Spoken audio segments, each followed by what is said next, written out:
Friends, जिन female को pregnancy conceive नहीं हो रही है, काफ़ी समय से ट्राई करने के बाद भी, या फिर ऐसे कपल जो कि बेबी प्लान कर रहे हैं, बहुत सारी चीज़ों को अपनाते हैं प्रेगनेंसी जल्दी से जल्दी कंसीव करने के लिए, जैसे कि अपने डाइट में बदलाव करते हैं, एक्सरसाइज को अपने डेली रूटीन में शामिल करते हैं ताकि उन्हें जल्दी से जल्दी प्रेगनेंसी कंसीव हो जाए।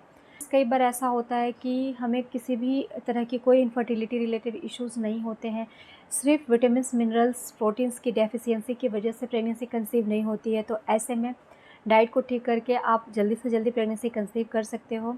और कई बार ऐसे होते हैं कि बहुत सारे क्रिटिकल कॉजेज़ होते हैं जिसकी वजह से आपको इनफर्टिलिटी का सामना करना पड़ता है। तो बहुत सारे कॉमन कॉजेज़ को इस चैनल पर मैंने डिस्कस किया है, प्रयास किया है कि आपको ज़्यादा से ज़्यादा इनके बारे में समझ आ पाए, और घरेलू चीज़ों के बारे में बताती हूँ, होम रेमेडी के बारे में बताती हूँ, जिससे कि आप नेचुरली इसे ठीक कर सको। फ्रेंड्स, कई बार ऐसा होता है ना कि प्रेगनेंसी के लिए जब आप ट्राई कर रहे होते हो ना, तो ओव्यूलेशन तक तो अपने आप को बहुत सही से मॉनिटर करते हो कि आपका ओव्यूलेशन सही से हो जाए। उसके बाद उसके हिसाब से आप रिलेशन भी प्लान करते हो। एक भी फर्टिलाइज़ हो जाता है, पर एक फर्टिलाइज़ होने का मतलब ये नहीं है कि आपको प्रेगनेंसी कंसीव हो गई है। प्रेगनेंसी कंसीव होने के लिए उस फर्टिलाइज़ एग का ना आपके यूट्रस की वॉल से इम्प्लांट होना ज़रूरी होता है, तभी आपको प्रेगनेंसी कंसीव हो सकती है। और आप अपना ओव्यूलेशन तक तो बहुत अच्छे से केयर कर रहे होते हो, लेकिन इम्प्लांटेशन वाला जो फेज़ होता है ना, पीरियड से 5 दिन पहले और ओव्यूलेशन के 5 से 6 दिन बाद का ये बीच का जो टाइम होता है ना, उस समय कुछ गलतियाँ आप ऐसे कर देते हो ना, जिसकी वजह से आपका इम्प्लांटेशन या तो सक्सेसफुल होता नहीं है, या तो सक्सेसफुल होने के बाद भी मिसकैरेज के रूप में बाहर निकल आ पाता है। और ऐसे में आपका ऐसा क्वेश्चन होता है कि मुझे तो प्रेगनेंसी वाले सिम्टम आए हैं, बहुत सारे ऐसे सिम्टम्स फ़ील हुए हैं जिससे मुझे बिल्कुल यकीन हो गया कि मुझे प्रेगनेंसी कंसीव हो गई है, फिर अचानक से पीरियड्स क्यों आ गए हैं। तो ऐसा इसलिए होता है ना, क्योंकि कुछ आप कॉमन गलतियाँ कर देते हो, जिसकी वजह से आपका जो रुका हुआ गर्भ है वो मिसकैरेज के रूप में, हैवी ब्लीडिंग के रूप में पीरियड्स के डेट पे बाहर निकल आते हैं और आपको पता तक नहीं होता है। Hello everyone, welcome back to my YouTube family channel. मैं हूं प्रियंका, और आज के इस वीडियो में 5 ऐसी गलतियों के बारे में बताने जा रही हूँ जो कि बहुत ही कॉमन है और अधिकतर फीमेल ऐसा करती हैं इम्प्लांटेशन के वक्त। इन सारी गलतियों के वजह से ना आपका इम्प्लांटेशन फ़ेल हो जाता है, या फिर इम्प्लांट हुआ बेबी भी आपकी गलतियों की वजह से बाहर निकल आता है। पीरियड्स के समय आपको हैवी ब्लीडिंग आती है और उसके साथ आपका मिसकैरेज हो जाता है। तो चलिए समझते हैं कि कौन कौन सी गलतियाँ आप करते हो और आपको कैसे बचना है, किन किन चीज़ों से बचना है। वीडियो शुरू करते हैं। वीडियो शुरू करने से पहले अगर मेरे चैनल पर नए हो और अगर मेरा ये वीडियो आप लोगों के लिए हेल्पफुल है, प्लीज़ वीडियो को लाइक शेयर ज़रूर करें। पहली बार चैनल को विजिट कर रहे हैं या अभी तक चैनल को सब्सक्राइब नहीं किया है, तो प्लीज़ मेरे चैनल को ज़रूर सब्सक्राइब करें। बेल आइकन को भी प्रेस कर दें ताकि इसी तरह की और भी वीडियो की नोटिफिकेशन आप तक सबसे पहले पहुँचे। तो चलिए वीडियो को स्टार्ट करते हैं। इम्प्लांटेशन के वक्त आपको कौन कौन सी चीज़ें नहीं करनी है। क्या आपको सीढ़ियाँ नहीं चढ़नी चाहिए? क्या आपको कपड़े नहीं धोने चाहिए? क्या आपको ट्रैवलिंग नहीं करनी चाहिए? क्या आपको योगा एक्सरसाइज नहीं करनी चाहिए? तो आप सब कुछ कर सकते हो, लेकिन कैसे करना है?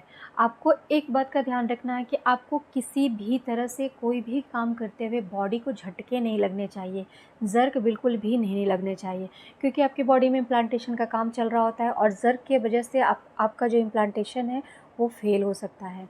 अब जैसे कि आप सीढ़ियाँ चढ़ रहे हो, बहुत तेज़ी से नहीं चढ़नी है, या बहुत ही भारी सामान उठाकर आपको साथ में लेकर सीढ़ियों पे जाने की ज़रूरत नहीं है। यदि आप कपड़े धो रहे हो तो भी आपको बहुत आराम से धोने की ज़रूरत है। कहीं बाहर जाने का प्लान कर रहे हो, बहुत दूर दराज के इलाकों में जाने से बचें, बहुत टाइम तक ट्रैवल करने से बचें। ऐसी जगहों पे ना जाएं जहाँ पे ज़र्क का खतरा बहुत ज़्यादा हो, आपकी बॉडी में वाइब्रेशन हो, वाइब्रेट हो, इस तरीके की जगहों पे आपको नहीं जाना है। उसके बाद आपको एक्सरसाइज में ओनली ब्रीदिंग एक्सरसाइज करनी है, जिसमें अनुलोम विलोम आते हैं। आपको कपालभाति नहीं करनी है, भस्त्रिका नहीं करनी है, कोई भी बहुत हेवी जॉगिंग नहीं करनी है, ठीक है? कार्डियो नहीं करनी है इस टाइम पे। ऐसा कोई एक्सरसाइज नहीं करना है जिससे कि आपकी बॉडी में हीट जनरेट हो, आपको बहुत ज़्यादा स्वेटिंग हो, इस तरह की एक्सरसाइज नहीं करनी है। यदि आप अनुलोम विलोम करते हो तो क्या होता है, आपकी बॉडी में जो हार्मोन्स का इम्बैलेंस रहता है, हार्मोन्स को बैलेंस करने का काम करती है, और इस समय इम्प्लांटेशन के वक्त हार्मोन्स का बैलेंस में रहना बेहद ज़रूरी होता है। तो इस टाइम पे आप अनुलोम विलोम करें। सेकंड, आपको विपरीत करनी आसन, जिसे हम leg up the wall position के नाम से जानते हैं। ये तो बहुत ही ज़रूरी होता है इम्प्लांटेशन के वक्त, क्योंकि जब इम्प्लांटेशन होता है ना, तो उस टाइम पे यूट्रस के पास अगर ब्लड का फ्लो सही रहा तो आपका इम्प्लांटेशन सक्सेसफुल होने के चांसेस बहुत ज़्यादा बढ़ जाते हैं। अब leg of the pole position में क्या होता है, आपका पैर बिल्कुल सीधे रहता है, ठीक है, इस तरह से। तो ऊपर से जो ब्लड का फ्लो आता है वो बिल्कुल आपके यूट्रस की तरफ बहुत आसानी से जाता है, वहाँ पे ऑक्सीजन बहुत सही से पहुँचता है और इसकी वजह से क्या होता है कि आपका इम्प्लांटेशन सक्सेसफुल होता है, वहाँ पे ब्लड का सर्कुलेशन सही होता है। तो कोशिश करें कि जब इम्प्लांटेशन का फेज़ हो वहाँ उस समय पे विपरीत करनी आसन ज़रूर से करें। डाइट की बात करती हूँ, इस समय डाइट में बहुत ही सिंपल चीज़ों को लेना है, जैसे कि प्रोटीन को अपने डाइट में शामिल रख करना है, डेयरी प्रोडक्ट, ठीक है, विटामिन सी, विटामिन बी, सारे विटामिन्स के सारे स्रोतों को आपको लेना है, हरी पत्तेदार सब्जियाँ लेना है, नट्स ले सकते हो, अखरोट बिल्कुल अपने डाइट में शामिल करें। इसके अलावा जो सबसे ज़्यादा ज़रूरी है वो है बीट रूट का सेवन करें, गाजर, टमाटर इस समय बहुत हेल्प करता है आपके भ्रूण को इम्प्लांट होने के लिए। मैंने प्रीवियस के वीडियो में भी बताया है कि बीट रूट का ज़रूर से सेवन करें, गाजर, अनार, इन सारी चीज़ों का सेवन ज़रूर से करें।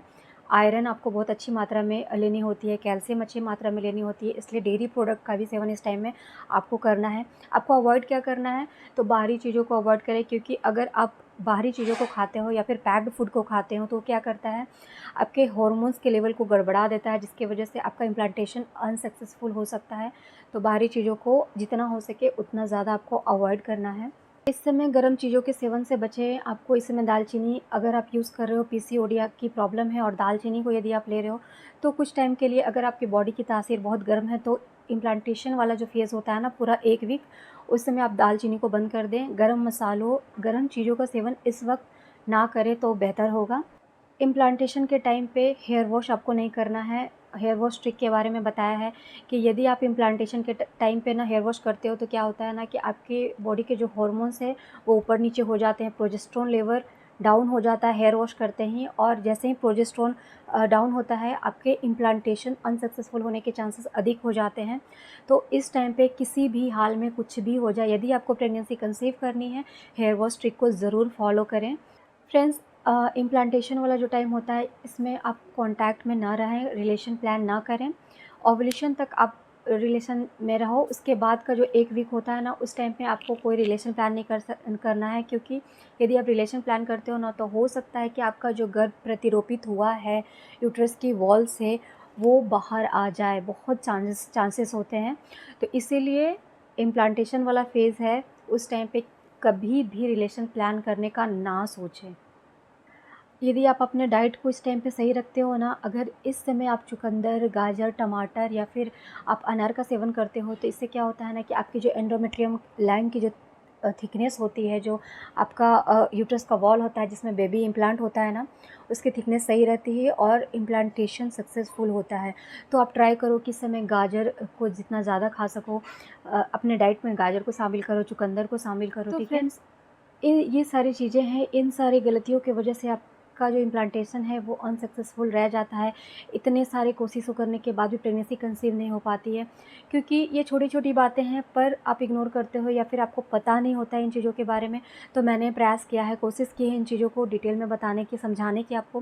फ्रेंड्स, आई होप मेरा ये वीडियो आप लोगों के लिए हेल्पफुल रहा होगा। अगर मेरा वीडियो आप लोगों के लिए हेल्पफुल है, प्लीज़ वीडियो को लाइक शेयर ज़रूर करें। पहली बार चैनल को विजिट कर रहे हैं, ज़रूर से सब्सक्राइब करें। Thanks for watching.